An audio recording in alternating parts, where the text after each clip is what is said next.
how to recover Clash Royale account. Hello everyone, welcome to our channel and let's see how we can do it. For this, simply open up your Clash Royale account, and after that you would be able to find three lines at the top right inside corner. Simply click on them, then select this option of settings, and over here you get this option of help and support. Simply click on it. Select the option of account over here, then select the option of recover your account. Select the option of I have lost access to my account. Then scroll down, and right over here you would be able to find this option of open support ticket.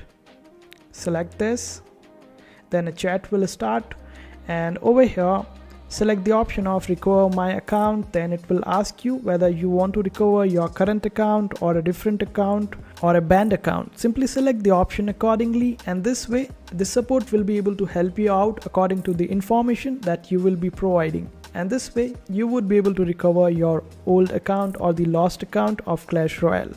I hope this video was helpful. Make sure to hit that like button and also subscribe to our channel for more helpful videos.